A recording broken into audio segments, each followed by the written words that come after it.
So here's something most people don't think about until it happens to them.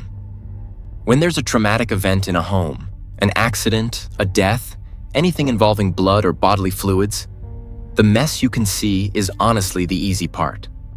What actually worries us as professionals is what you can't see. Because blood doesn't just sit on a surface. It moves, it sinks in. And depending on what it's touching, it can travel a lot further than you'd think. Take carpet, for example. Carpet acts like a sponge. Fluid gets into the fibers, then the padding underneath, and it can spread sideways, sometimes several feet from where the incident actually happened. Drywall's even sneakier. It pulls moisture upward through the material. We call it wicking. So by the time you see a stain on the wall, the contamination's already gone 6 to 12 inches higher than what's visible. You could paint over that stain and think it's handled, and it's not even close. And things like MDF, particle board, cabinets. Once those are saturated, that's it. They swell, they warp, and there's no disinfecting your way out of it. It has to be removed.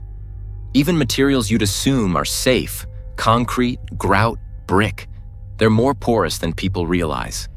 Fluid gets into those tiny micro openings, and it just sits there. The reason this actually matters, and I'm not trying to scare anyone, is that bloodborne pathogens like hepatitis B, hepatitis C, HIV, they can survive inside these materials for days, in some cases weeks. So no amount of bleach and paper towels is going to fully take care of this. It's not a cleaning problem at that point. It's a removal and remediation problem. That's really the difference a certified decontamination team makes. We're not just wiping down a surface.